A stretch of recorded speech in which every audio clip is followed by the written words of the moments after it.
In the forests of Borneo live the most mysterious and least understood of all the great apes. Solitary, intelligent, powerful, and the largest arboreal mammal in the world. Amazing. Our mission, to understand what it means to be the orangutan and experience their way of life. And to join the life struggle faced by more and more orangutans as they battle for survival.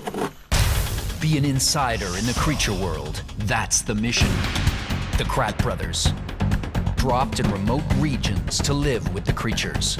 Through their eyes, on their turf, by their rules.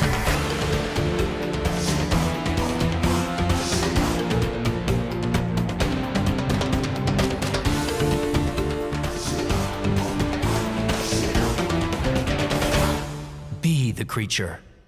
In the heart of tropical Southeast Asia sits the island of Borneo, the third largest island in the world. Its rainforests are home to so many different animals, more than almost any other place on Earth. We're here up in the trees in the lowland tropical peat forest. This is thick and expansive forest where 115-foot trees tower over the banks of intricate river systems. This is the home of one of our closest relatives in the entire creature world, the great red ape, the orangutan. We'll join the orangutan in his struggle for survival and find out what it means to be the great red ape. The platform in the trees will be our base camp. The canopy is the orangutan's home, so it'll be ours as well. Orangutan means man of the forest in Malay, and this peat swamp forest, so forbidding to humans, is one of his last strongholds. What's that? Something moving through the trees. Could be an orangutan. I'll go this way. Ow.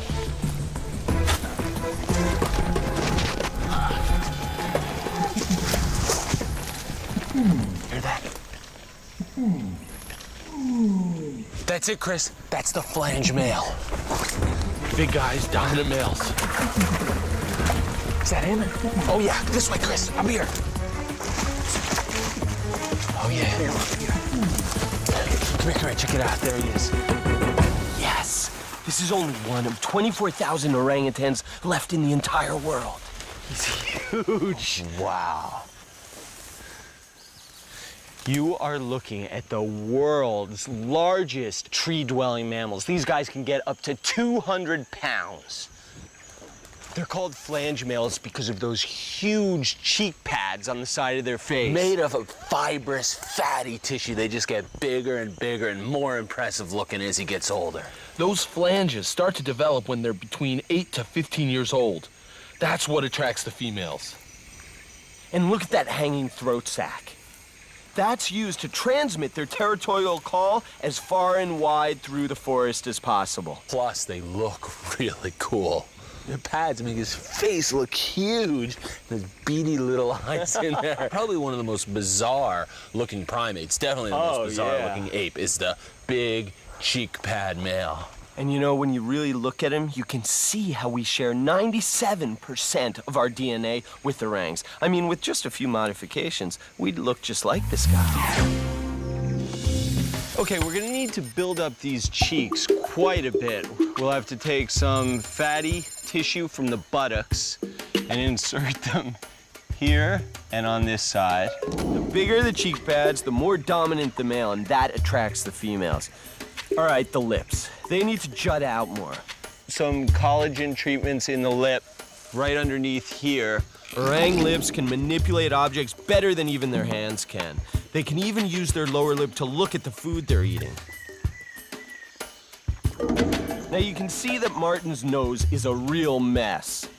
In fact, the nose is gonna have to go. Smell is an orangutan's weakest sense, so they don't really have much use for a big nose like Martin's. And these ears, they're elephantine. We're gonna have to bring those down by about 60%. Orangutans' ears are small, but their sense of hearing is better than ours. We got a lot of work ahead of us. This is a tough job, but I think we can handle it. I've never really been happy with my appearance. I'm so excited about this. It's going to change my life. After hours of intensive hacking away at Martin's face, we were successful in transforming his eyes, his mouth, his nose, and his entire face into one he'd never dreamed possible. His reaction? I love it! Those flanges may look unusual, but that is a sign that this male orangutan is in his prime. Yeah, he must be pushing the max of up to 200 pounds. And that shaggy coat doesn't just protect him from the elements. It makes him look bigger, bulkier, and more dominant to the females.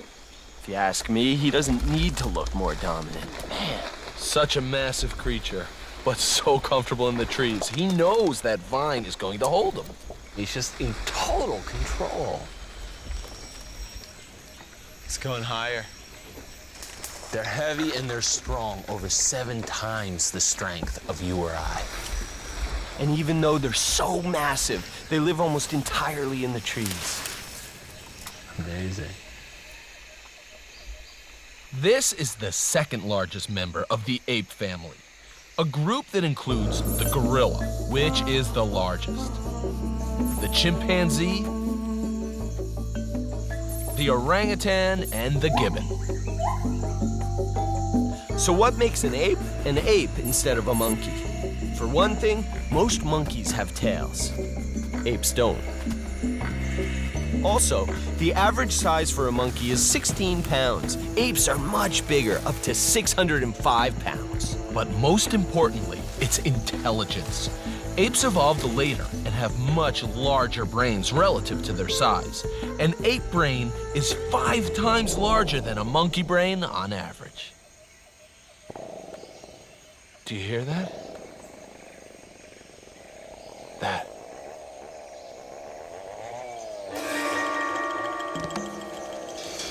All around us, circling this forest, is the orangutan's most feared predator. With razor-sharp teeth, this predator is able to destroy up to 14 orangutan habitats. That's 14,000 acres a day. It's the chainsaw.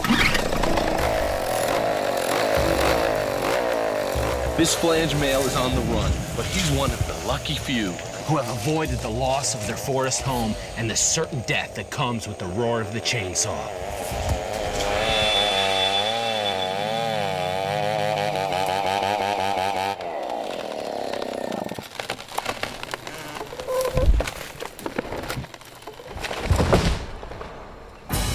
Chainsaws have already decimated almost half of the forests in Borneo. They're coming from the distance, coming from the southwest. I just hope they're not coming this way. Yeah, if they do, this guy's in trouble. Chris, he's taking off. Let's follow him. These big males can have a range of up to 2.5 square miles, so we could be in for a real slog. Martin, I think I see a clearing. Right up ahead.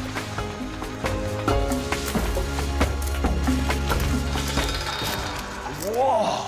This used to be forest. The devastation is incredible. Just charred trees.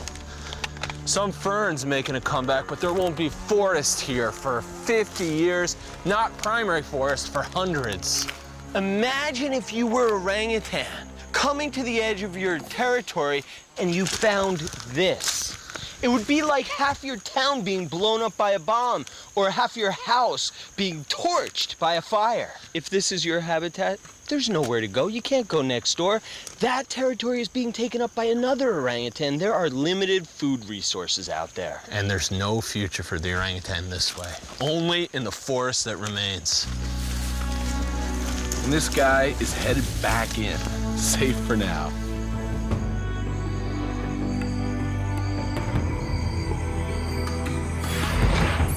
Woo! We are a long way up. Oh, no. Oh, man, I guess we'll get that in the morning. All right, lights out.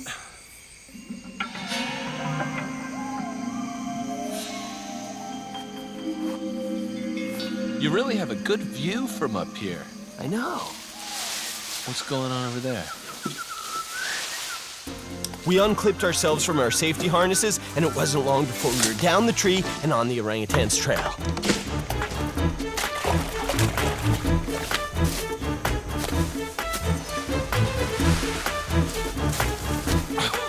That's not the flange male.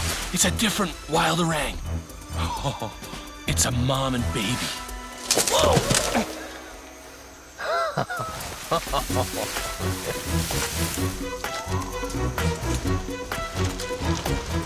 There she is. Do you see him, Chris? Yeah. A mother with a baby boy. Oh, yeah. Looks like he's about 2 years old. We are so lucky to be here, finding a mother with an infant in the wild. It's hard enough to find just a wild orangutan, but A mom with a baby, this is amazing. Wow, he is really checking us out. Anything new in his environment, he's gonna try to figure out. Just like a human kid, a human 2-year-old, that brain is taking in all kinds of new things going on around it in his world. we ended up calling the son Flame and the mom Blaze, and they would turn out to be critical to the success of this expedition. Yeah. Oh, what's going on now? She's moving. We stuck as close as we could to Blaze and Flame, mother and infant, healthy and free in the wild. But other orangutans, just like them, in this very same forest, have had their lives in the wild end tragically, like this.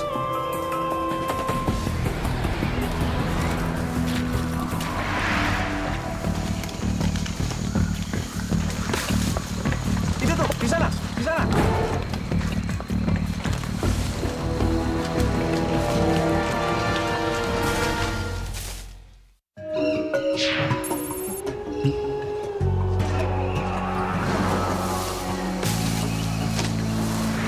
Itu tuh, di sana, di sana.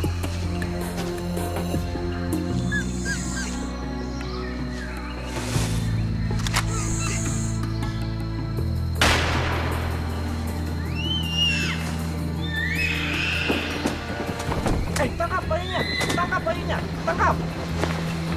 Ini mati ya? Ya, kita makan aja malam ini. Ini yang kasih kamu 2 juta ya.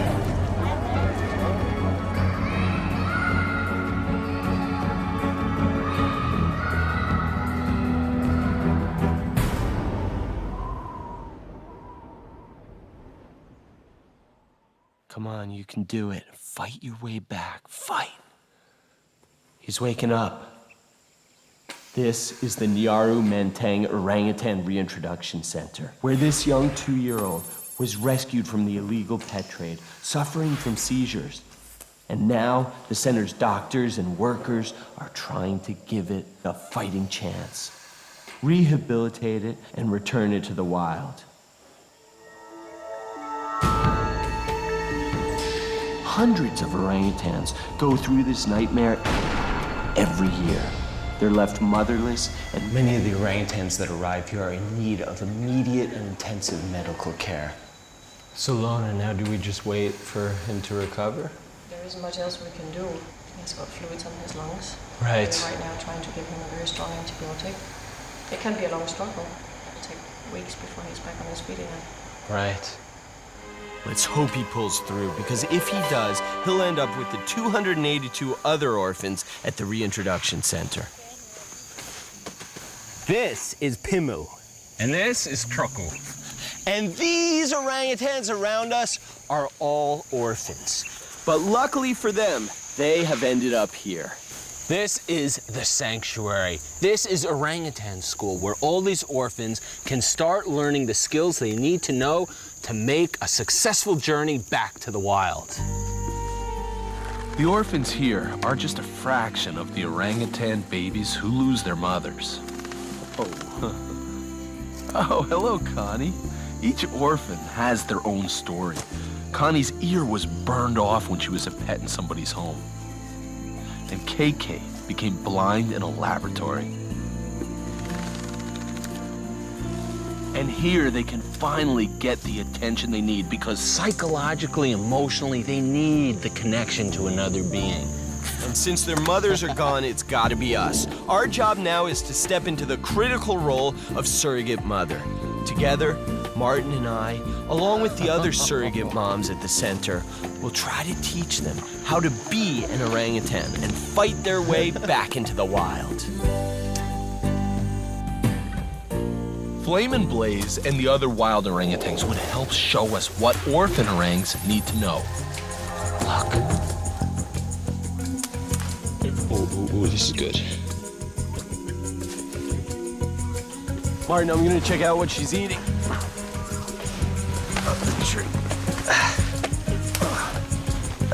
That's what she's eating. The fruit of the yellow vine. This is it. Now let's see what's inside, what she's getting at. There is pulp right around the seed, kind of slimy, and she's sucking that right off. And it's really slimy. But it tastes pretty good. You just rolls it around in your mouth, getting all that slimy pulp off, grinding, and spitting out the seeds. Oh, it almost nailed me. Her son is watching her every move. She is teaching the new generation what to eat. Oh, he's tasting it. He's tasting the fruit. Orangutans can't survive on instinct alone. They have to learn.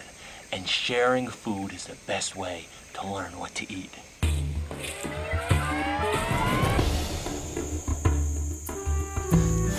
Orangutans eat more than 400 different types of foods, most of them fruit and other parts of plants. So, these young orangutans have to begin building their database of what kind of plants are good to eat, when they're ripe, where to find them. And it's not just about nutrition. Orangutans eat some plants for medicinal purposes. Our first goal was to help them figure all this out. Look, Pongo, I found some suli. You want to try some suli? There's one for you and one for me. Watch me, Pongo. He's watching Chris so intently, taking it all in. See, we crush it. We crush it so that we can get inside. That's what we're going for, the white stuff on the inside. Now try eating that. Suck the juice.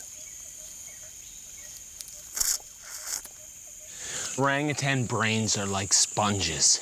They'll watch intensely some new activity or new food type, and they might not take to it right away, but minutes later, hours later, even days later, it clicks and they start doing that behavior. It's all about imitation.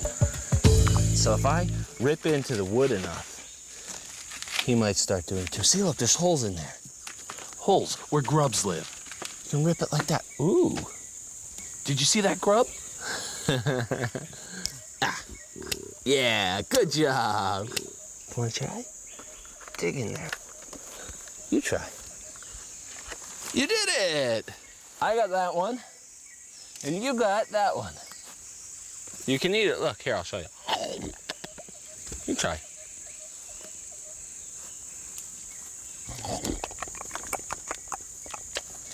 See, I ate it.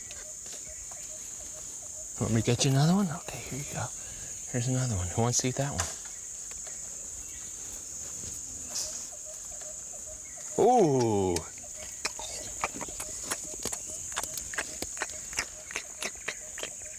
See? I ate it. Now you try one.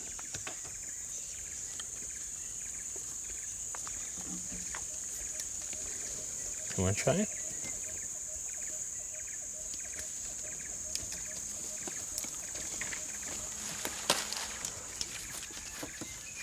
Is it good? We're off to a good start. They're picking, they're licking at it, and actually, this guy is squeezing out the juice. 2 food sources down, 398 to go. Back in the forest, we kept up with Blaze and Flame. The more information we got, the more we could help those orphans. There she is, and Flame is stuck solidly on her back. Infant orangutans are capable of holding their own body weight using the strength in their fingers, right from an hour after birth. He has to be that strong because mom is his lifeline. She will take care of her son for 8 to 10 years. That's a longer period of time than any other creature except humans. These two are practically inseparable. Orang moms never let their babies go more than an arm's length away. Come here. Is he? Yes, nursing. 2-year-olds have to drink plenty of milk, and he'll keep on nursing until he's about 7 years old. That's longer than any other animal. In North America, humans only nurse for about 1 year.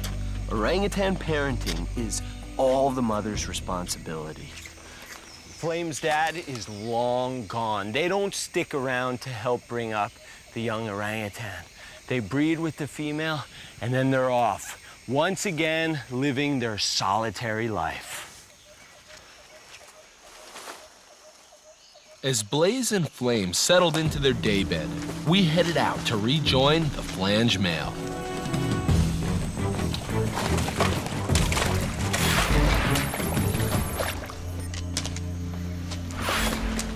There he is. There he goes. Let's follow him. He's going in deep. We gotta try to keep up. Orangutans spend more than 99% of their time in the trees. Such a heavy creature crashing through the forest. You'd think they'd travel on the ground more and not risk falling. But the food is in the trees, so if you're a large, deliberate climber, the most direct route between the feeding spots is through the trees. And tigers used to roam through these forests, so at times in their history, orangs may have been pressured to live in the trees where it was safer.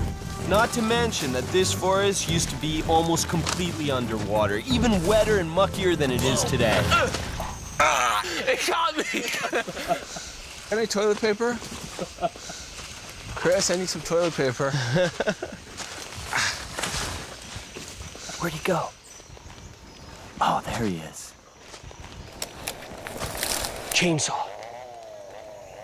If they make it to this part of the forest, this flange male will be in trouble. That's the roar of the modern-day predator. Not chewing up orangutans directly, but chewing up their homes. 5 million acres of forest gone and sent downriver every year. But this male was toughing it out. The question was, for how long would he last? When a new orang arrived at the rescue center, we hoped he wouldn't be a familiar face.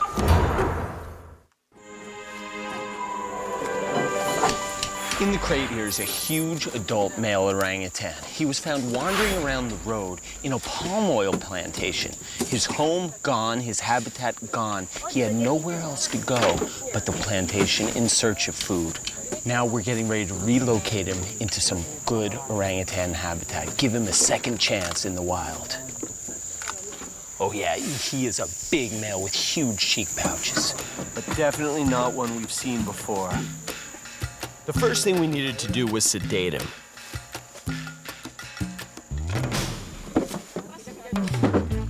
A male is 7 times stronger than me. If he wanted to, he could crush my skull.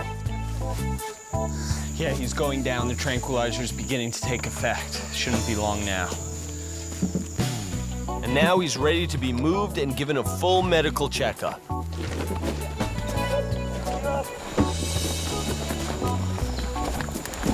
Okay, now we do the transfer. Just watch it. No, he's got a hold on his neck there, so. Okay,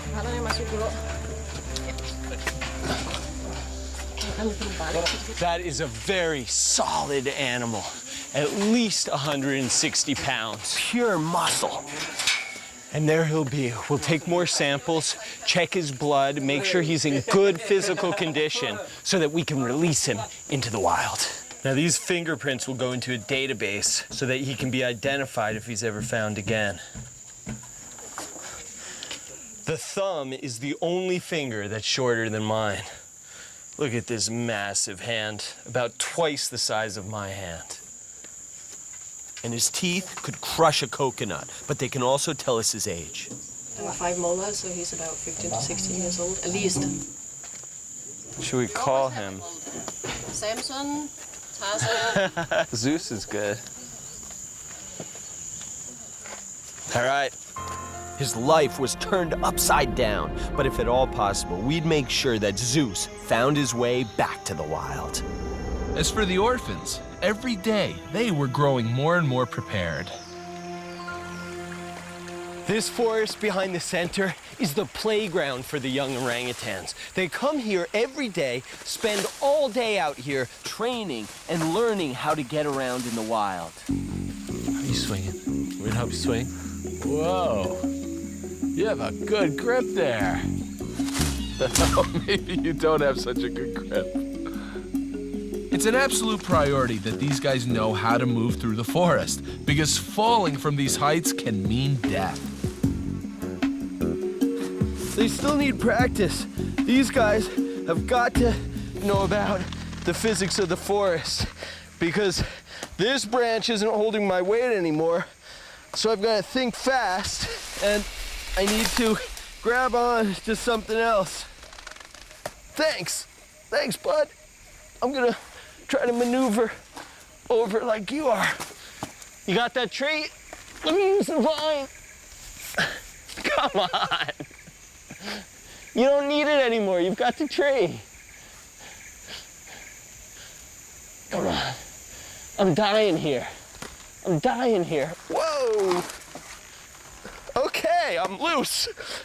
We could get the orphans up a tree and climbing, but moving like an adult orangutan was in a completely different league. This way.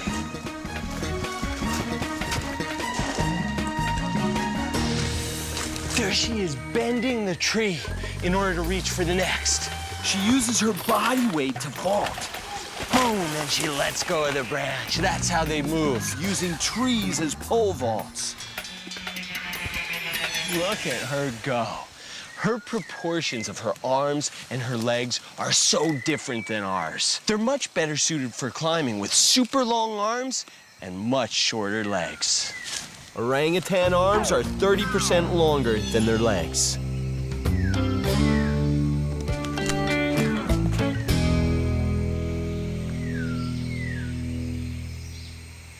Flame's just hanging out for the ride. He's observed his mom, and he's got to know his stuff by the time he's 8 years old.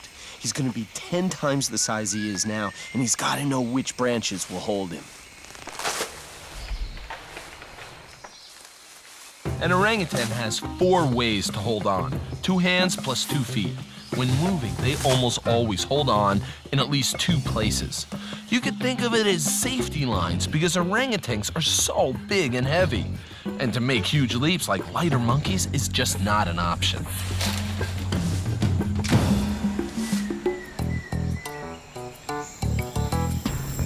Man, look out for the rain, Chris. You gotta watch where you stand around here. It's amazing that the orangutans have such control. Ah! Got my hair, too. They are much better climbers than us, and it's all in the way orangutans are built. Orangutan hands made for the trees. Extra long fingers, and they can lock into a grip. At the age of 5, their fingers are already as long as mine. Orangs have the longest hands of all apes, and an extra joint gives them a locking mechanism, which enables them to hang much longer than humans. And there's another amazing climbing adaptation. Watch that guy over there. There he goes. What he's got that I don't is a rotating hip. More than double hinged. It's got full rotation. All of their joints rotate, so he's able to use his feet almost like their hands. Show him your stuff, Bim Bim.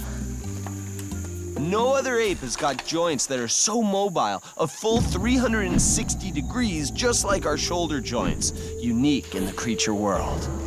Of course, it helps to have a thumb on your foot instead of a big toe so your feet can grab too. Oh, hello, you.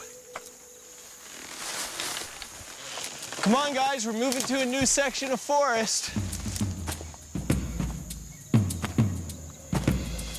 When they finally travel through the forest on their own, they'll have to be prepared to meet all kinds of creatures. All these young orangutans have to know about snakes. Because nobody is immune to the bite of venomous snakes. So what we're gonna do is take this rubber snake and introduce it to the young orangutans. I'm gonna act afraid of it, so they're afraid of it too. How you doing, all right? I'm gonna teach you about snakes, okay? I'm gonna teach you about snakes, ready?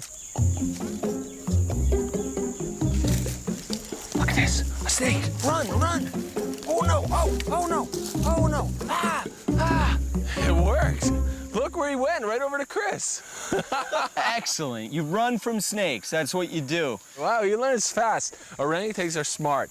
They learn from your reaction how to react. And being another species teaching them about the ways of the forest, it's better to teach them to fear all snakes. All right, we have 2 more students who've come to snake school.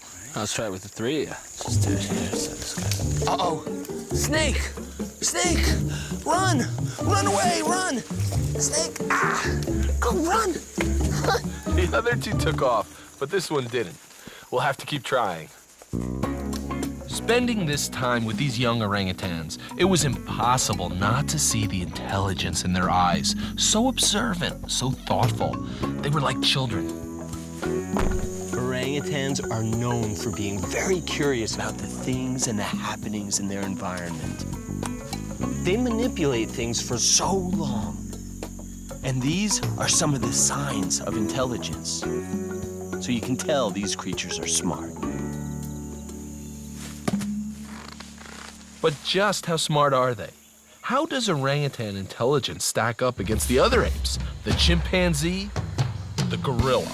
And how do they compare to us humans?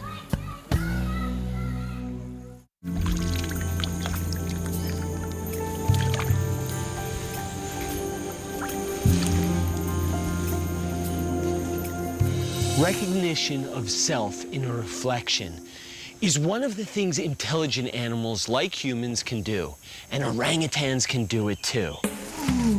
All of the great apes, the orangutan, the chimp, the gorilla, are so connected to humans. In fact, they share up to 98% of our DNA. And just like us, they all live in social groups where they learn from one another. There's a huge variation in the creaturality of each ape. Right off the top, orangutans are much more arboreal, spending their lives up in the trees. Chimpanzees come to the ground much more than orangutans do. And gorillas rarely go into the trees at all. Compared to chimpanzees, orangutans and gorillas are considered to be the more gentle of the great apes. But all of these creatures do certain things that we would consider violent. Young orangutans sometimes rape female orangutans, and female gorillas will fight each other for the dominant male's attention. Chimpanzees have wars against neighboring tribes. They kill members of their own troop, and they go on organized hunting raids to kill monkeys.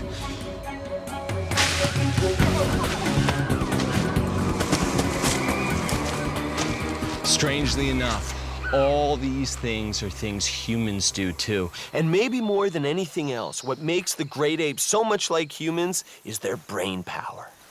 They can plan, problem solve, and imitate. Like this orangutan who began washing clothes after simply observing humans. And tool use is a natural talent for chimps and orangutans. It was the orphan's next survival skill to master. All right, while nobody's looking, I'm gonna put some honey in this hole of the tree to simulate a beehive that they would find naturally in the forest. And then I'm gonna teach the orangutan-style technique of how to get honey from a beehive using a tool. Now, let me show you something. First, what you do, first you get a stick. No, don't use your finger. You use a stick.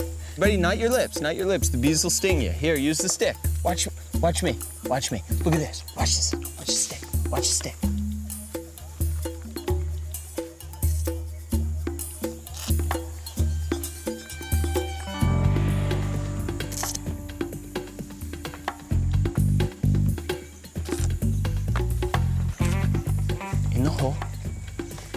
Good, good, good, good. Here, I'll help you.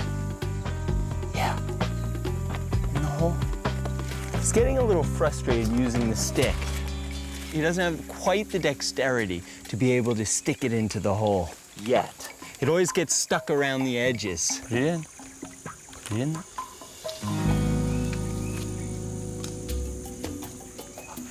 Yes, you did it. Perfect. Brilliant creature.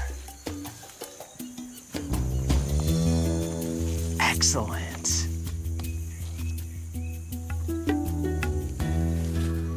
Every once in a while, an orangutan gets a hankering for protein.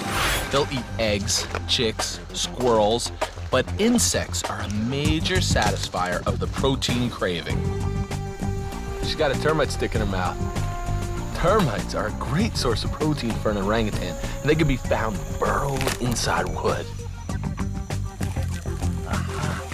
See, termites. He's latched onto my finger. Once they're located, the orangutan sucks them up. Termites can also be found in bizarre and ball-shaped nests. The termites make them from regurgitated food and feces. A termite ball. Just what an orangutan's looking for. Whoa, this is hard. The orangutans bite them open with their powerful jaws. Jaws that can bite through a coconut. But I'm not making any progress on this. Can't even get through.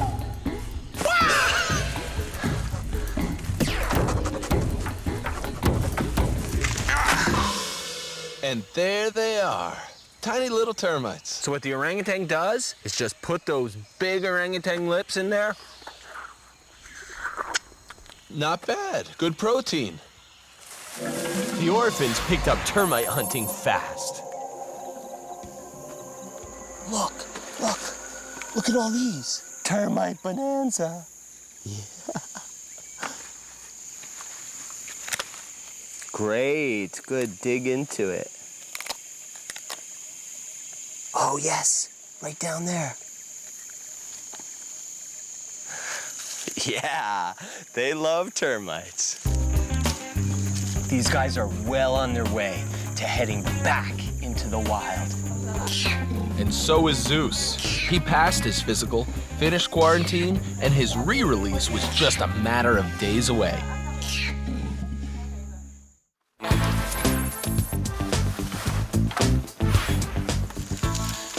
Nice footwork, nice handwork.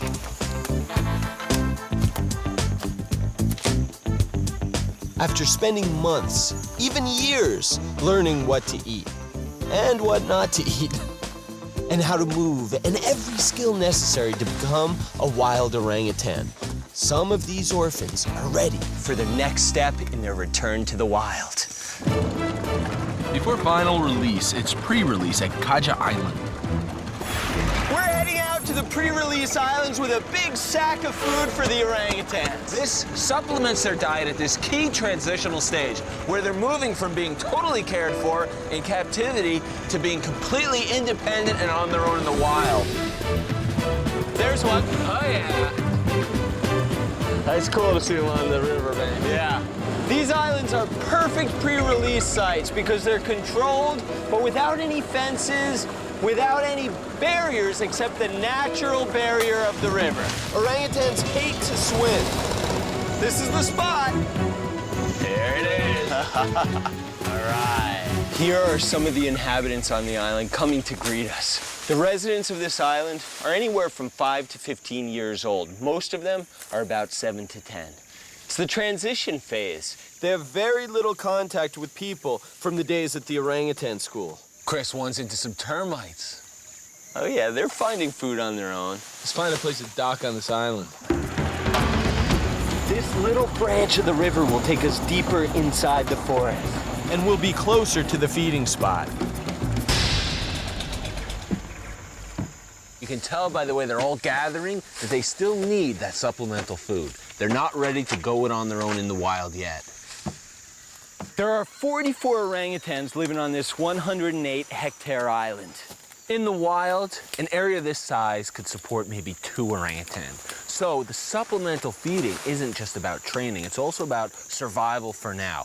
They need this food to sustain them before final release. All right, now we put it on this platform right here. An offering to our friends, one of the last bits of food that they'll get. There you go, bud.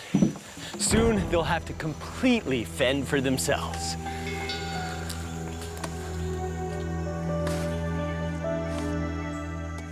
Look at this big male. He is about 10 years and he's stealing the other male's corn. These subadult males are already asserting their dominance in hopes of one day becoming the big, dominant flange male, just like the one we met in the wild. Look at that 10-year-old. His flanges are starting to grow. Hey, Martin, we better get out of here. We don't want to stay here too long. That's right, because these orangutans are being weaned off of human contact as well. They don't want to be used to humans anymore when they're living in the wild. They want to avoid humans. The less contact, the better. What'd you do that for? Okay, I get the message. Let's get out of here, because it's about the time that Zeus is ready to be released. Zeus has been prepped and packed safely into a crate by the center's workers, so he can be airlifted by helicopter and relocated back to the forest. He's in for a 20-mile journey, and Chris and I are making the trip by boat up the Mentengai River. We're heading up this tributary to a section of forest that is to become the new home for a very lucky orangutan. Zeus is one of the lucky few orangutans to get a second chance in the wild. We're heading up this tributary northeast to meet the helicopter. The rendezvous point is at the edge of the Mawas Forest Reserve.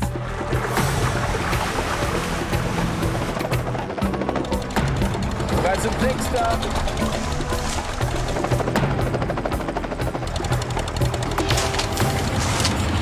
Proboscis monkeys! Stop, stop, stop! Oh, wow! Proboscis monkeys! What a honker on that guy. Proboscis monkeys have huge noses. Why? There are two reasons. Probably either to release heat or to help in sexual selection. Now, females love those big noses that the males have. The females have much smaller noses, and the young proboscis monkeys even have dainty upturned noses. This primate is the best swimmer of all the primates. They'll dive into water from 50 feet up in the air. This is a rare monkey, extremely endangered. Only 8,000 left in the world, only found on this island of Borneo. All right, let's go. Crank it up. All right, ready, let's go. Gotta go meet Zeus. Oh yeah, there he is! He's on his way!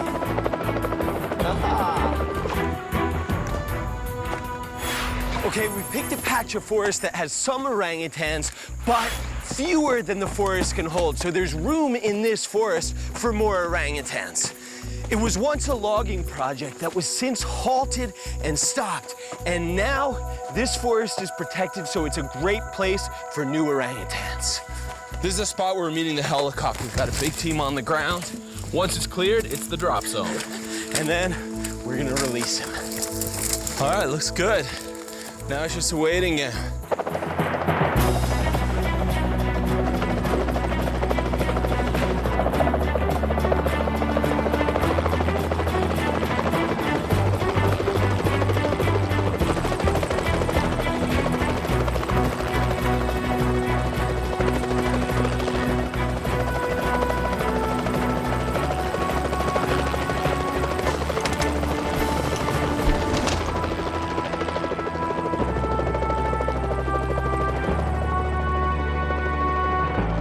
Zeus had arrived.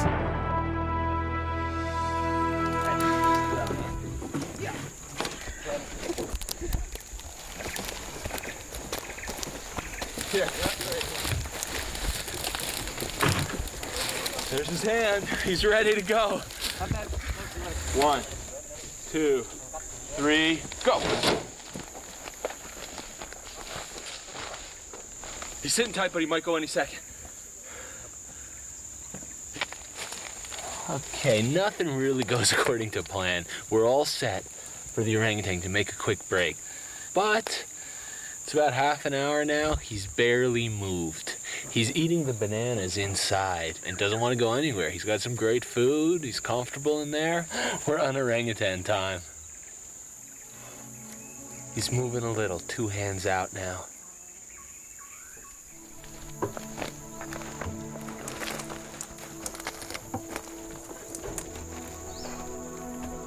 Ambling down the log, long hands dragging. Oh, what a luck.